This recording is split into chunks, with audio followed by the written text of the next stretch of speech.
पुणे आणि पिंपरी चिंचवडमधून एक अत्यंत धक्कादायक आणि थरकाप उडवणारी बातमी समोर आली आहे। विषारी गावठी दारू प्यायल्यामुळे आतापर्यंत तब्बल 13 जणांचा दुर्दैवी मृत्यू झालाय, तर अनेक जण अजूनही मृत्यूशी झुंज देत आहेत। या घटनेमुळे संपूर्ण परिसरात घबराट आणि चिंतेचं वातावरण पसरलंय।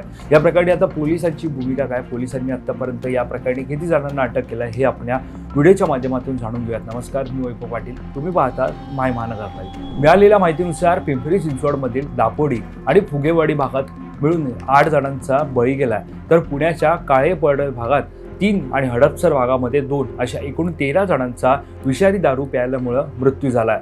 दारू प्यायल्यानंतर या नागरिकांच्या तोंडाला फेस आला आणि त्यांचा जागीच किंवा उपचारादरम्यान मृत्यू झाल्याचं माहिती समोर आली आहे। पण ही विषारी दारू बनवली कोणी?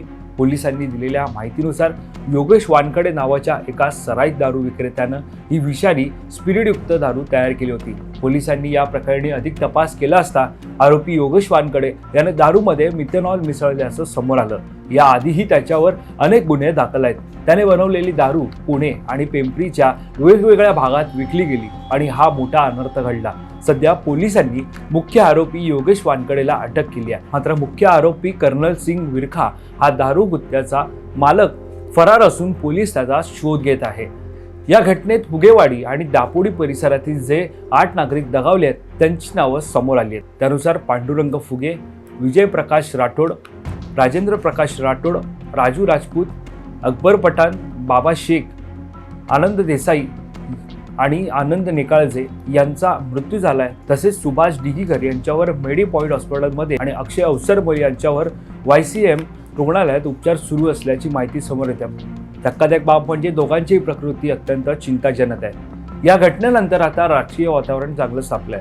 परिसरात अवैध हातभट्टीची दारू सराईस विकली जात असताना पिंपरी चिंचवड पोलीस काय करत होतं, असा संतप्त सवाल नागरिक विचारत आहे। याशिवाय या अवैध आणि भेसळयुक्त दारू विक्री संदर्भात पोलिसांना माहिती असताना सुद्धा पोलिसांनी कारवाई का केली नाही, असा सवाल नागरिक उपस्थित करत आहे। दरम्यान या प्रकरणी राष्ट्रवादी काँग्रेसचे आणि माजी महापौर योगेश बहल यांनी पोलिसांच्या कार्यपद्धतीवरती प्रश्नचिन्ह उपस्थित करत या प्रकरणाची निष्पक्ष चौकशी करण्याची मागणी केली आहे। सध्या पोलिसांनी या प्रकरणी आरोपीला अटक केली असून त्यानं बनवलेल्या दारूची ही आता चौकशी सुरू झालेली आहे। दारूची तपासणी केली जात आहे। नेमकं दारूमध्ये मिथेनॉलसह आणखी काही मिक्स केलंय का याचा सुद्धा तपास पोलिसांकडून केला जात आहे।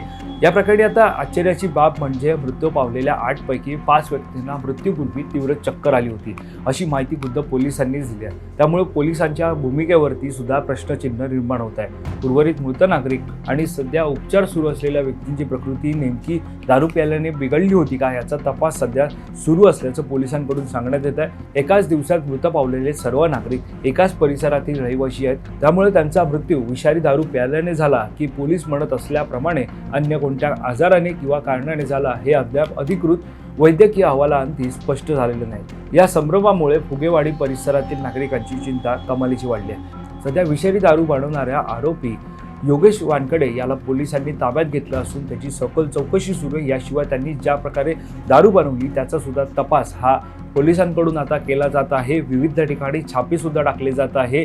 राज्य उत्पादन शुल्क विभागाकडून ही कारवाई करण्यात आली होती। आता या प्रकरणी मुख्यमंत्री देवेंद्र फडणवीस यांनी सुद्धा दखल घेतली असून कठोरातली कठोर कारवाई करण्याचे आदेश दिल्याची माहिती समोर येत आहे। त्यामुळे आता सरकार या प्रकरणी काय भूमिका घेतं हे पाहणं महत्त्वाचं ठरणार आहे। या संदर्भातली